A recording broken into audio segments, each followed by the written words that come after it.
An AEW star's injury is legitimately career-ending. A top AEW name has given an update on their retirement plans, and we've got the latest on Drew Gulak's WWE firing. Stay tuned for all the details. So a lot of talk over the last few days of the possibility that Chuck Taylor's AEW TV injury, which has been presented as career-ending in storyline, could potentially be something more. And it's sort of a report came yesterday from the Wrestling Observer newsletter saying that his injury is legitimate and the belief is that Taylor will never wrestle again.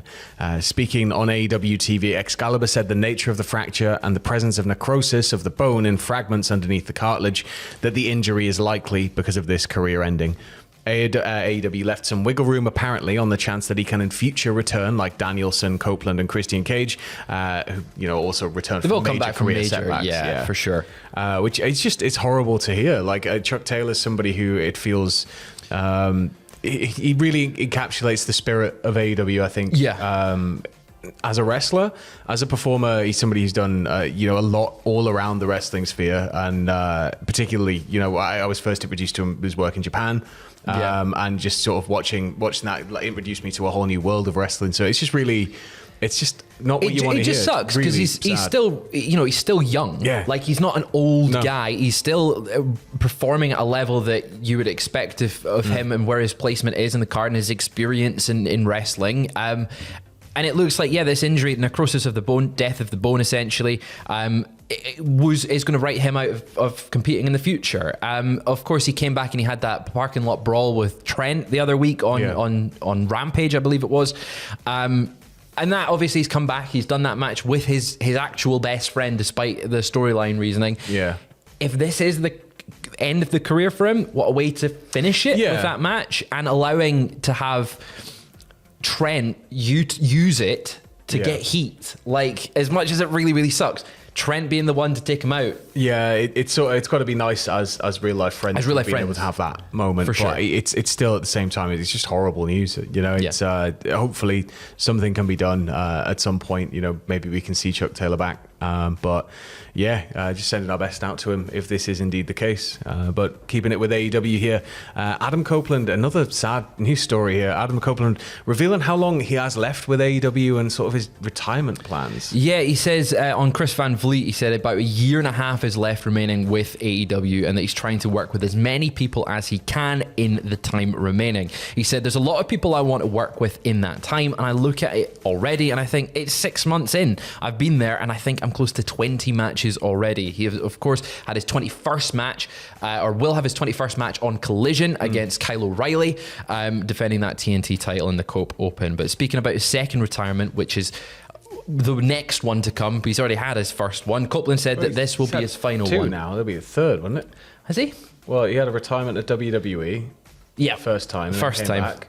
Then he left WWE to come to AEW. Oh, okay. And then now he's going to have his third. Three retirements. Well, he said it is going to be his final one. He says, when I retire this time, I'm going to come home and be a dad and occasionally act and walk my dogs. However, he asked if he would postpone retirement and sign a new AEW contract. He said, maybe, you never know.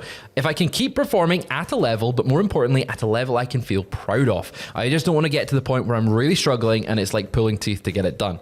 I don't want to do that. And thankfully, because of where I'm at in my career, I'm at a point where I don't have to do that. I'm doing this because I love it. We need Tony to buy like a cryo chamber, and a nice the LR bags. You've got to really look after Edge, seal in the freshness. Yes, but part of me hopes we see more. It feels like Edge is still able to go at a level that I don't want to sound like I'm kind of crapping on him, but like a level that Sting can't go to now. Or couldn't go to now.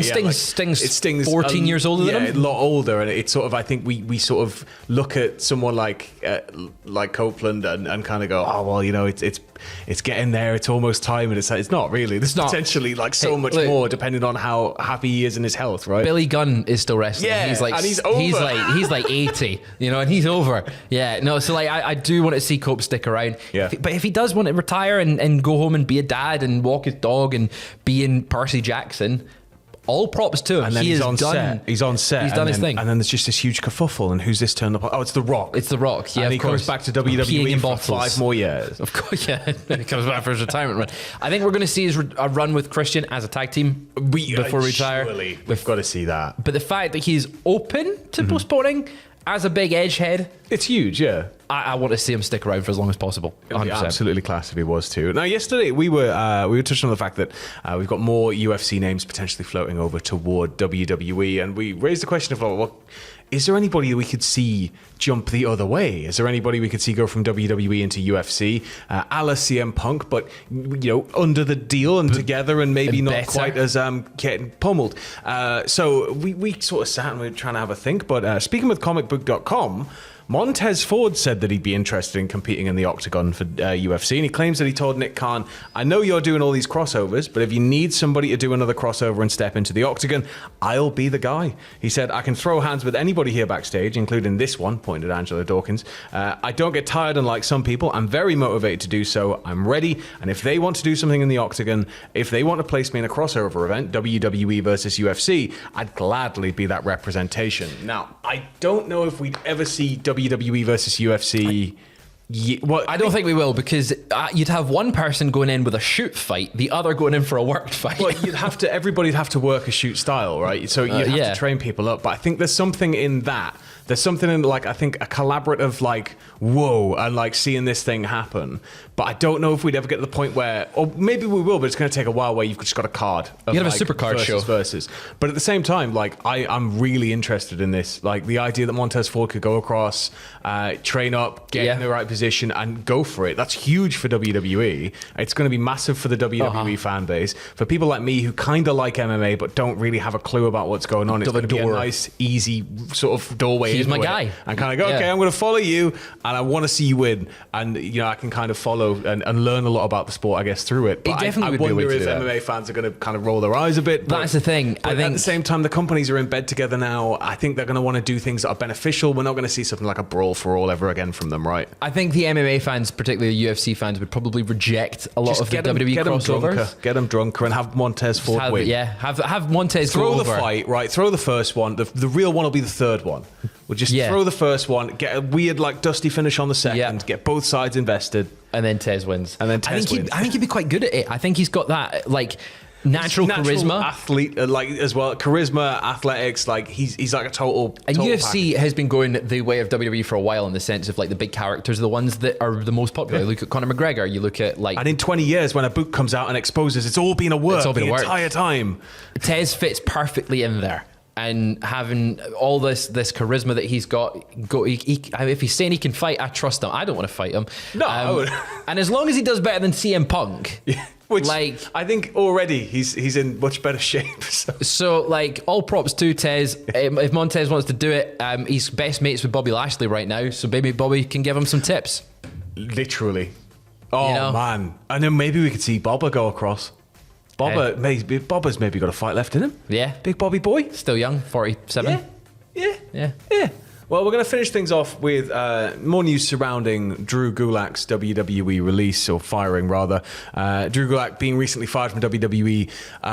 There was a lot of rumor that it was maybe linked to the Ronda situation. Maybe it wasn't. It was revealed by Ronda Rousey in an excerpt from her book. He was revealed to have apparently, I think, tugged on the drawstring of her pants. Yes. And there was a lot sort of went on around it. And then there were reports afterwards that maybe Gulak was potentially going into business for himself, I believe was the quote that was being used, with some talents and exacerbating existing injuries and testing people in that kind of hazing way. But now the Wrestling Observer newsletter are confirming that the links to misconduct via Ronda Rousey is the reason why Drew Gulak was released from WWE. The report acknowledging that technically his contract just wasn't renewed.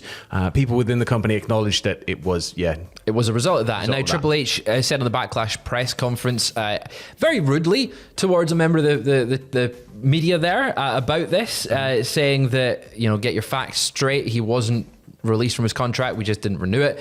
Whereas all the sources and the information that has come out since has suggested that while that is technically the case, it was linked directly with the Ronda Rousey allegations.